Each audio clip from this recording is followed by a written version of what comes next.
Hi, I'm Miceal O'Hurley, and you're watching another episode of In Conversation This Week with Diplomat Ireland. Today, we'll be speaking with Dr. Anne-Marie O'Brien. Anne-Marie's written a wonderful book. It's long overdue. The Ideal Diplomat, Women in Irish Foreign Affairs, 1946 to 1990. Well, we're going to be talking to Anne-Marie today. Stay tuned.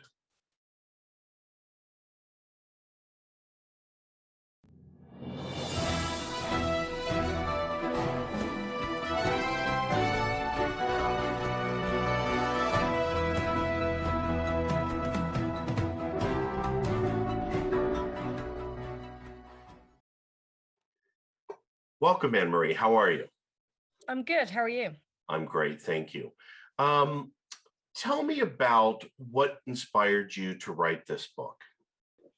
Yeah, so I suppose it goes all the way back to 2012, which doesn't seem like that long ago, but it turns out it's nearly 10 years ago. And I started to work for Documents on Irish Foreign Policy. Up to this point, I had done a master's, but I had never actually looked at diplomatic history before. And it really just inspired me in terms of where my research could go and what direction it could go in. And I remember looking through the documents, as that was my role in Documents on Irish Foreign Policy, to actually look through them and proofread them. And I asked the executive editor, Dr. Miceal Kennedy, where are the women? Because every single document that I read was written by a man, and they were written to men. And he just burst out laughing, and he said, well, there were women, but it's never been written on before. And that is the turning point on which I proceeded with my research. So I did a PhD in the University of Limerick on the experiences of women in the Department of Foreign Affairs. That looked at from the very beginning in 1919 up to 1986. And then I turned that PhD into a book. But I began in 1946 to 1990. And the reason for that was because 1946 is the real turning point for women entering the department and remaining within it. Let's talk a little bit, if we can, about the earlier days prior to 1946, and what were the women's backgrounds who worked in the Department of what was then External Affairs and is now the Department of Foreign Affairs? Yeah, so there was really one woman that really stood out, and that was Sheila Murphy. Um, she came from the War of Independence, the Irish Revolutionary era. She had worked in the publicity department in during the War of Independence for the First Dáil, and she remained in the department. There were other women such as Kathleen McKenna. She was also in the publicity department. So they all came from the revolutionary background. They weren't, we don't really know their educational background, but it is very clear that they were educated in terms of they were able to type, they were able to write, they were able to brief people. So even if they didn't have very much of an educational background, they certainly had panache for government communication, I suppose. And then we didn't there was a I suppose there was a hiatus from 1923 to 1946 where there were no women in the department, with the exception of Sheila Murphy, Kathleen McKenna, and Rosita Austin. Rosita was the translator in the department. So when we entered the League of Nations, there weren't many diplomats, Irish diplomats, that had French as their language. So she actually translated the documents for the department. And they are the only three women in the department until 1946. What was the cause of that hiatus where there were no women in the department? I think it would be unfair to say that it was just one man, but there was, I suppose, a tendency not to employ women in the civil service, certainly not in higher grades such as the diplomatic service, But we also have Joseph Walsh as Secretary of the Department from 1923 until 1946. And it's very clear, and I've written about it, but others have, such as Professor Dermot Keogh and Michael Kennedy. It is very clear that he was not receptive to women entering the diplomatic service. He felt that first of all, that diplomats should be bachelors, not bachelorettes. So they shouldn't actually marry or have a family. They should be able to travel widely. They should have, I think, at least 2 languages, and a reliance to, or a promise, I should say, to learn another, and genuine zeal for the national interest. So these are kind of the characteristics of what he looked at for in a diplomat, and that did not extend to a woman. And that is actually why there is a question mark in the title of my book, The Ideal Diplomat. I want to go back for a minute if we can. The women who worked in the department in the early days, right after independence, do you know if any of them had strong connections or were involved with Communaman? Were they part of that revolutionary movement, or did they just come from the revolutionary era? So Sheila Murphy, as far as I'm aware, did not. Rosita Austin was, in fact, she had worked in the British civil service, so I don't think she was part of Communaman. And as far as I'm aware, neither was Kathleen McKenna, which is quite striking, because many women from that revolutionary era were members of Communaman. But we do have 2 women as diplomats until 1922, and this was Nancy Wise Power and Moira O'Brien, and they were both Communaman members. Moira O'Brien, not so.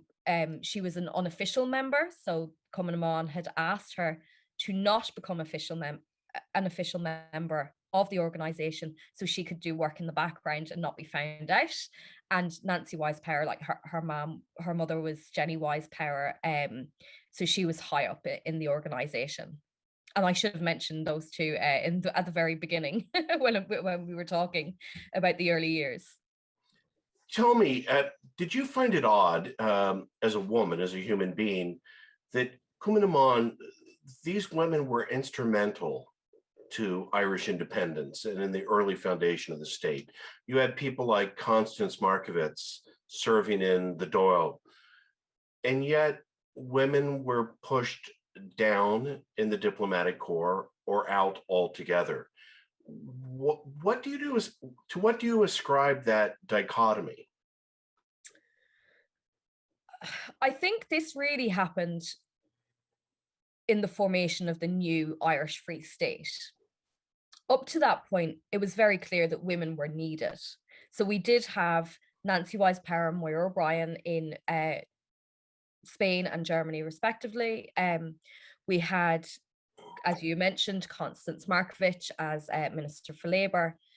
And then the Irish Free State comes in. And I've read about this, about other places other countries where they had a revolution, and then it's time to actually, I suppose, the new state emerges and it's time to build this new state. And they want to proscribe women in the areas that they had already worked. So it's basically becoming part of the natural order that women should return to the home now that they were no longer needed. And this extended into the civil service, where men took the reins and they formed the new government and the new state. We have Mary Bethune in the United States, who was the Secretary of Labor under Franklin Roosevelt.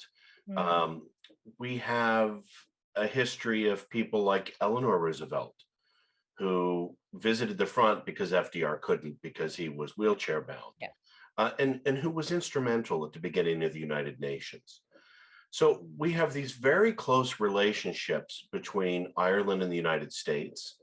There's a reference in the proclamation to the United States, directly and indirectly.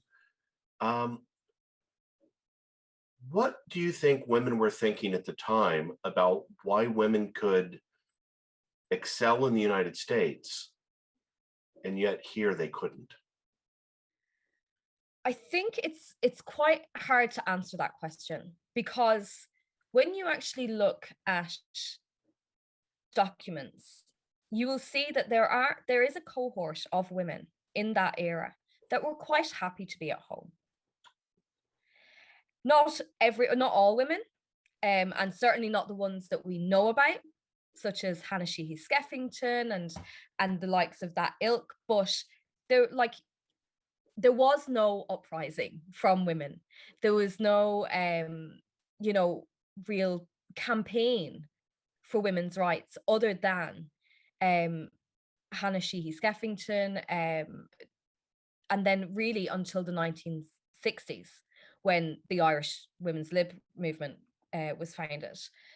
So there is this gap in the 20th century from the time that the Irish Free State is created to the 1960s, where there are certain small cohorts of groups that are campaigning for women's rights, and rightly so. And then there's this larger kind of societal acceptance of women's place. And I think that stems from not only um the views of of Irish society, but also, of course, the Catholic Church. In the early days of the Irish state, as we came to the 1940s and 50s, there were women serving as third secretaries, and were there not? There absolutely were, yeah. So 1946, Joseph Walsh, he retires from, or sorry, he's not retired. He goes to the Vatican as Ireland's first ambassador to the Holy See, and Frederick Boland takes over. And Frederick Boland worked very closely with Sheila Murphy, and he understood how capable she was as a diplomat, and he promoted her to the diplomatic grade of second secretary. And then that was in 1946, and the year after, he opened the competitions to men and women. So up to this point, women were not allowed to even women were not allowed to sit the entrance exams to the diplomatic grade of the civil service. So he opened it up. So we have the likes of Moira MacKinty, Roisin O'Doherty, and Mary Tinney entering the department in the 1940s. And they're exceptional diplomats. Roisin O'Doherty, unfortunately, left in 1951 because she married her colleague Robert McDonough, and the marriage bar was in place, so she couldn't remain in the civil service. But Moira MacKinty remained until 1961. She served at the UN as part of the Irish delegation. Mary Tinney remained for even longer than that. She stayed until she retired in '86, and she became Ireland's first female ambassador. So there are women entering. So they are the three main women from the 1940s. But then you have, as you rightly said, women entering in the 1950s and 1960s. But there's a very small number of them, and they are not remaining within the diplomatic service because they're getting married and they're made to retire upon marriage. Let's talk about Moira MacKinty for a second. Tell me about Moira. So she was the daughter of Sean McEntee, who became Taoiseach. He was Minister for Finance. He was very high up in Fianna Fáil. She had studied at the Sorbonne, and she also studied for law. So she attended King's Inn. And I think in her book it says something like, my father suggested that I should study law. And when he suggested something, it meant that you did it. So she didn't actually want to be a lawyer. He just told her to study law. So after she qualified, she joined the Department of Foreign Affairs. So she had a second language, she had a third level education, and she would have been part of the middle to upper classes within that time, the same as her male colleagues. And she served in Madrid, that was her first posting. And in her autobiography, and I'm not sure how true this is, but she posits that she was actually sent to Madrid because the new first coalition government came in. It was Sean McBride, and she was very much opposed to the Minister for External Affairs, Sean McBride. So they posted her to Madrid so she couldn't cause any trouble at headquarters. So it's a good story, even if it's not true. I'm not too sure what the truthfulness of that is. But as I said, she remained in the department until 1961. She served in the Irish delegation to the United Nations from, I think, was certainly there in 1957 to 61. And then in 1961, she marries her colleague and her superior, Conor Cruise O'Brien. And again, the marriage bar is still in place, so she has to resign on marriage. I want to harken back to something you said earlier about women and women's issues. Do you think that there was a view at the time that was prevalent that women's issues and children's issues were bound up as one, especially with the head of the department whose main focus on women's issue was advocating the position of the Irish government and the Catholic Church that abortion shouldn't be legal? Do you think that was a disservice to women? Absolutely.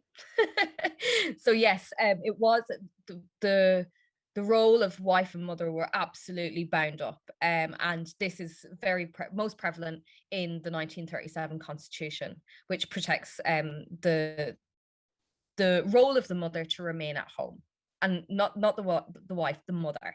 So it's very clear that if you're married, you are expected to produce children and to remain in the home, and not actually work. And this was an absolute disservice. In terms of the Department of Foreign Affairs, we have to remember that Joseph Walsh was a former Jesuit priest. So he was very much pro-Catholic, pro-Catholic values. It was a very Catholic nation, and therefore the diplomatic service had to represent Ireland as a Catholic nation abroad. Do you think that was a disservice to children? I mean, we have a legacy now of the mothers and infants homes because the children really had no voice. It was subservient to the woman, who was subservient not only to men but to the state. Would you say that that's the reason why Ireland lagged so far behind the rest of the world in the advancement of women? It was a disservice to children, very clearly. History has shown that. And I think the Catholic Church has a lot to answer for, to be quite honest. And its hold over society certainly meant that Ireland lagged behind other nations. But you also have this cohort of men who were leading the government, and I say this like deliberately, they were men, they were not women, within government.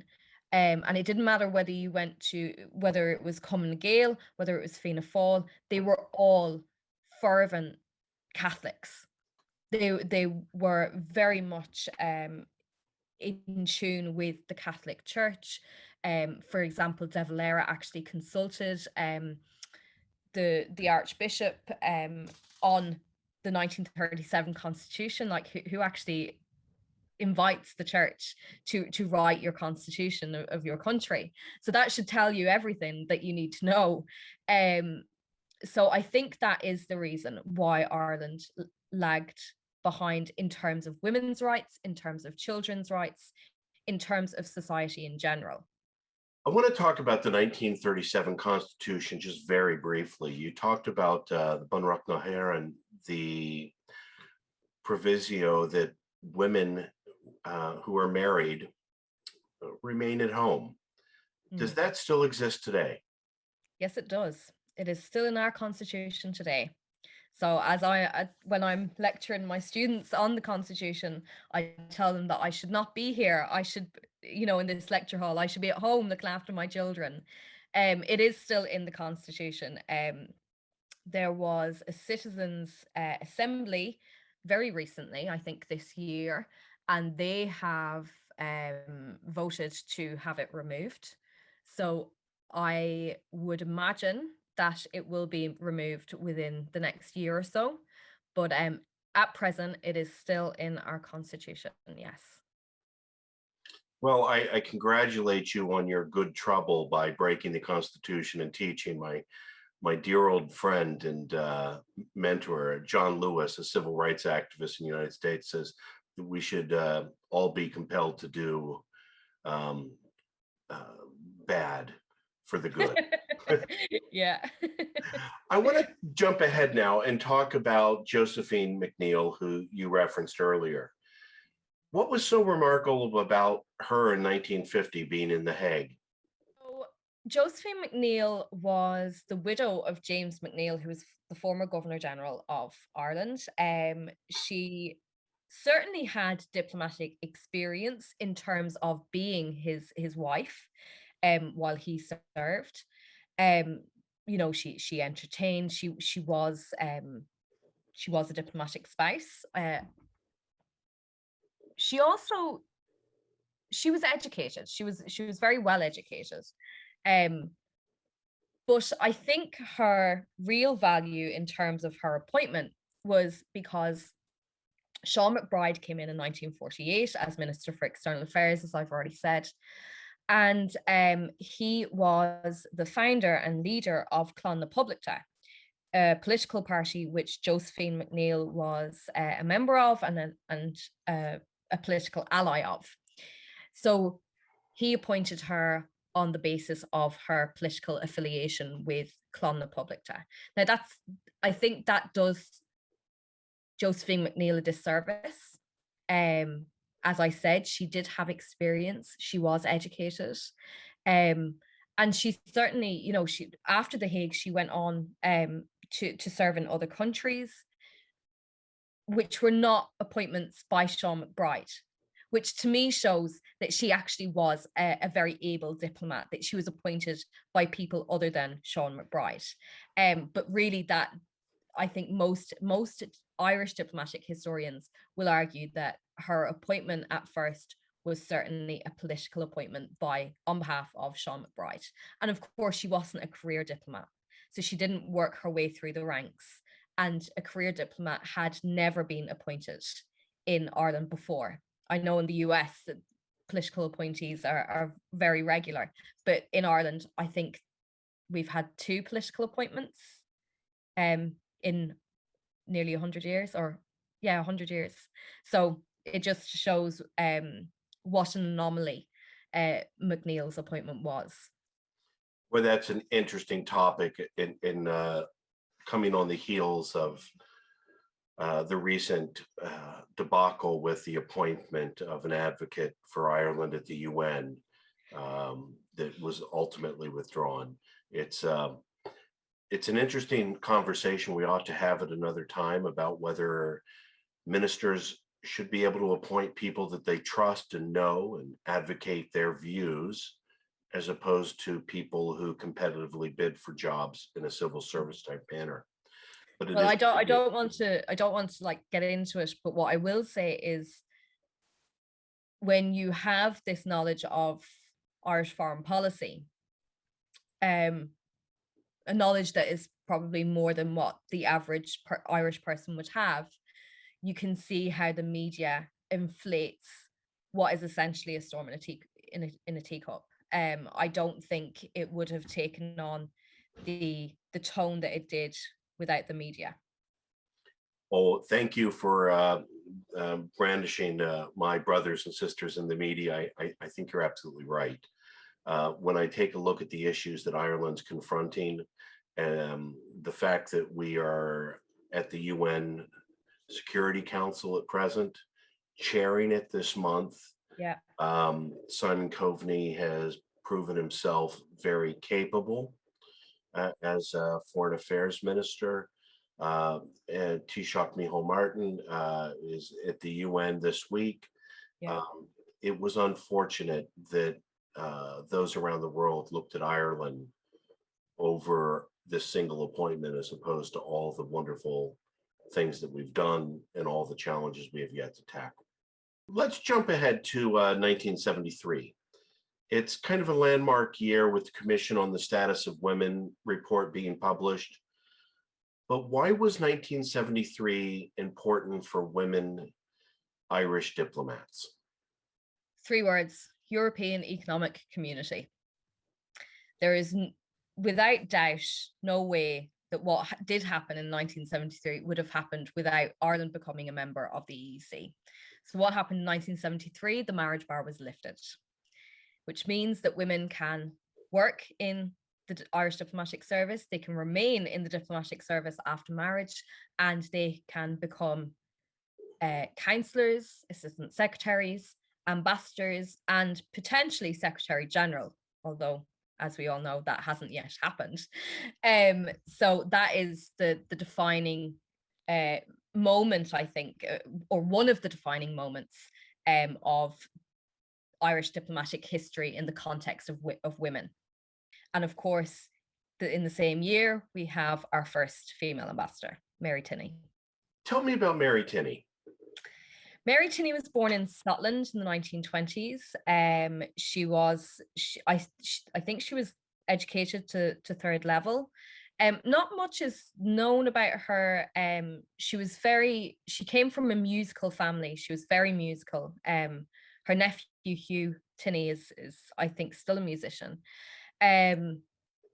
So she entered the department in the year after Moira MacKinty and Roisin O'Doherty in 1948, and she remains single. So therefore, she remains in the Department of Foreign Affairs, and she works her way up the career ladder until she is appointed ambassador in 1973.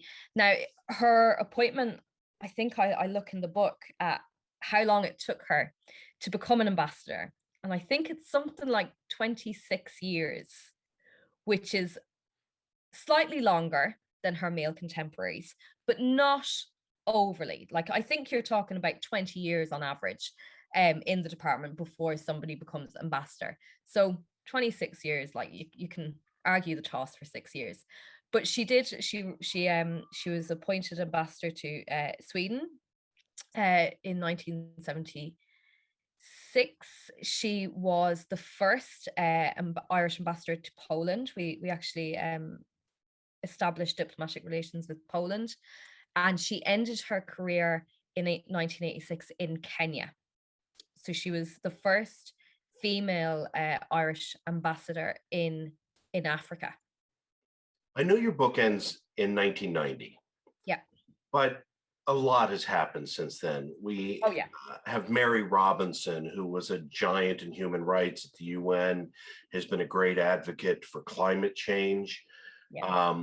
We have an ambassador right now, Geraldine Byrne-Nason at the UN, while Ireland is not only chairing, but serving on the UN Security Council.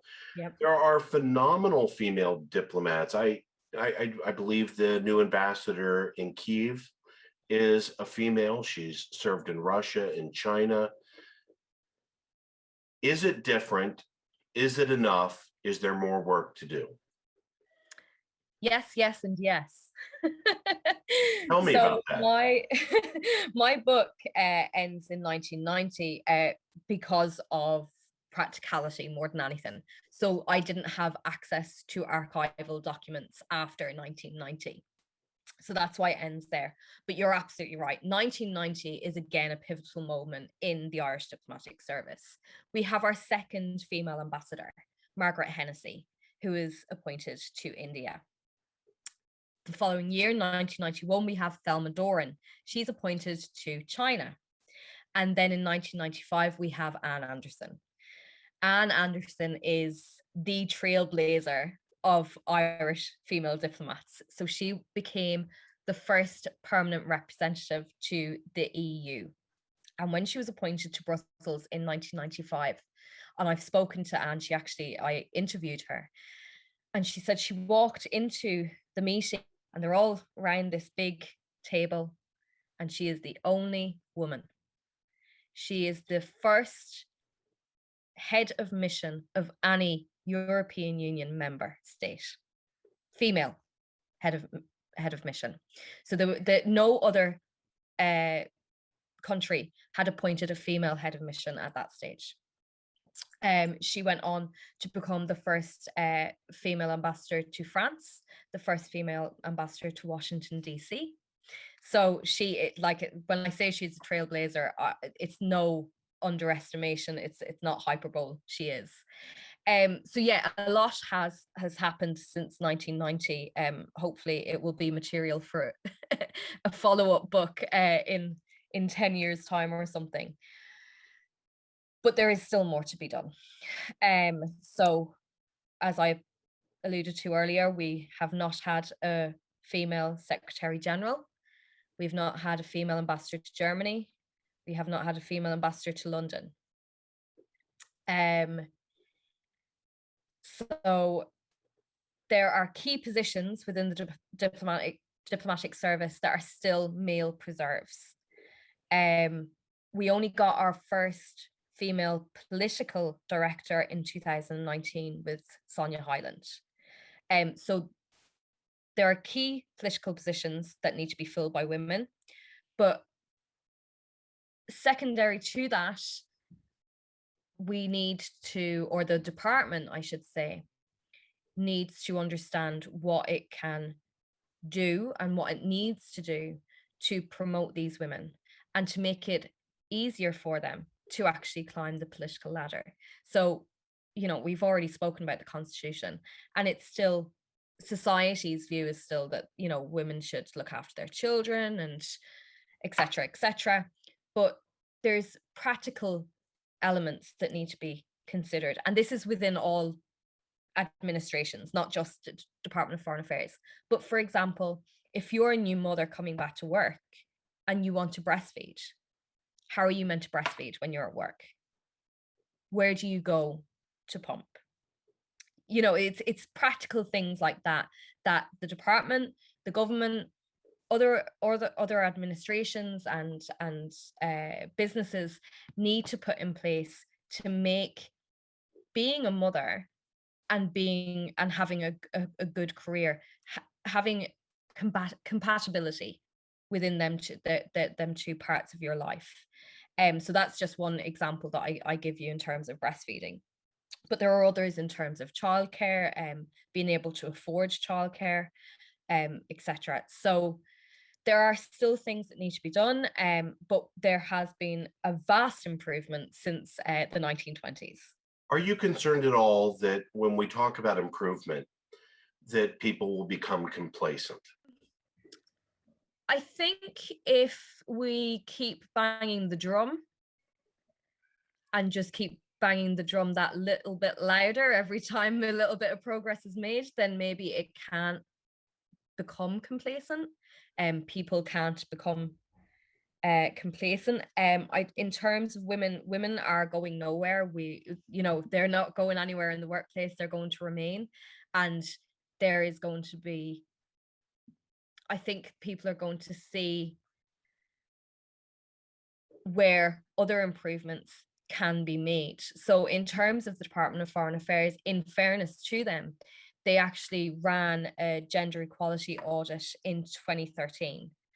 And from that, there is now a gender working group within the department that fight for gender equality. So there are problems that male diplomats also face in terms of family and career. So if we have groups like the Gender Working Group, we have the Irish Foreign Affairs Family Association, IFAFA. If we have groups like that, then if they're banging the drum, then the department can't become complacent, because they have someone to answer to. Who bangs the drum for the women? Is there a women's association in foreign affairs and diplomacy? Are they expected to do it individually? How does that work? I don't think there is a women's group within diplomats in the Irish Foreign Service, but I do know a number of female diplomats or newly retired female diplomats, and they are very much part of an informal network where they all support each other. And it's very, like, I've seen it firsthand. It's a very supportive environment. And I think the key to that is that there are male colleagues that are supportive of them as well. You can't just, be a women's group without having male support. There has to be support by both genders. And I think that is becoming more prevalent in the Department of Foreign Affairs. As well as that, when I spoke to Anne Anderson, she told me that every place she went to, and particularly when she was in the United Nations, she was the first ambassador to the female ambassador to the United Nations as well. She formed networks of female diplomats that would build each other up and support each other. So there is an informal supportive network, but officially, I don't think there is. I had been quite close to Jean Kirkpatrick, who was President Reagan's appointment to the United Nations. Her politics were not mine. But I will credit Jean with gathering women and empowering them, no matter what their politics were. Yeah. She was remarkably good at that behind the scenes, and it's a credit to her, but one that's not often spoke about. So I'm glad to hear that women are supporting women here in diplomacy. And I think it's also important that it's not just heads of missions. So the network extends out to councillors, first secretaries, third secretaries. So you're bringing this new generation of women on as well. Are you encouraged by the fact that at present, I was looking at the diplomatic list yesterday, there are 22% of the diplomats, foreign diplomats serving in Ireland are women. And if you count the chargé d'affaires ad interim, it's almost 25%, 1 in 4. Yeah. Where is Ireland in terms of representation of women as diplomats? I don't know, to be honest. I don't know what the comparison is with other countries. It's something that I would actually love to actually do and study. 25%, I suppose that's fairly good. There's room for improvement. I would like it more towards the 50-50 mark. I think Niall Burgess is now moving on from his Secretary General post this year. A female has not been appointed in his place, even though there are certainly women at headquarters and abroad that could certainly do the job. So that's another missed opportunity in my view. But I know I don't have the figures for recently, but in 2019, the entry level third secretaries that were incoming, I think it was almost 50-50 male and females. So I hope we're going to get closer to the 50-50 mark as we progress through the 21st century. But for me, it's moving too slow. It's too gradual. Dr. O'Brien, fascinating piece of work. I'd like to see you extend it past 1990. What's your next research project? What are you going to publish on next? I've started a new research project. It's the Irish Diplomatic Oral History Project. So I interview retired diplomats, both male and female. It's very much along the same lines as the British Diplomatic Oral History Project and the American one.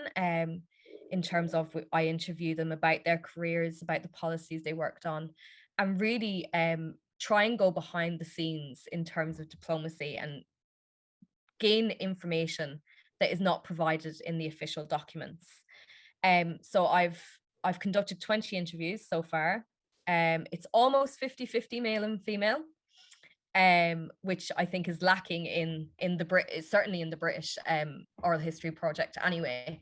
And I think that's one of the main features of my project, is that I want to have women's voices represented within that project. So I'm hoping that will be the next publication, something like the last 50 years of Irish foreign policy, and who those people were, what they worked on, and why they really entered the civil service and how they viewed their careers within the diplomatic service. You know, that's interesting because I was going to ask you about an oral history project. One of the great things about my experience in government in the United States was the Library of Congress. It's a huge collection. I've been there. In the National Archives. Mm. I saw that an auction house is going to be auctioning off the RIC's papers on Michael Collins, and they Yes, will go I've into seen that. It's so they'll go into nice. private hands. Yes. Who will be the custodian of the oral history tapes after Yeah. you're finished with your project? Hopefully be uploading them to the Digital Repository of Ireland. So it will be open access for anyone to view. These will be written transcripts, though, not the actual audio recordings, because it's within the project that, you know, if they want to add or delete information, then I can do that on the written work. So it will be the written transcripts that will be available for public viewing. And I'm hoping that this will actually create a new source for Irish diplomacy, that it can actually be used as a primary source for researchers to look at kind of behind the scenes diplomacy. I think that's so important for people to understand their state and how things happen and how decisions are made in their democracies. I had worked for Senator Kennedy, Ted Kennedy, and one of the things I had access to were tapes that were made right after President Kennedy's assassination. Right. So you had people like Arthur Schlesinger and Jackie and Bobby, Ethel, other people in the cabinet recording their oral histories on the condition that they wouldn't be released until after their death. And they really give us a new perspective. And interestingly enough, they dispel a lot of myths. So I congratulate you on your foresight for that project. I wish you all the best. And thank you. Again, the book is The Ideal Diplomat, Women in Irish Foreign Affairs, 1946 to 1990. We've been talking with Dr. Anne-Marie O'Brien, the author of the book, and we look forward to her oral history project. Dr. O'Brien, thank you for spending time with us today. Thank you, Miceal. I'm Miceal O'Hurley, and you've been watching In Conversation this week. Stay safe. I'll see you soon.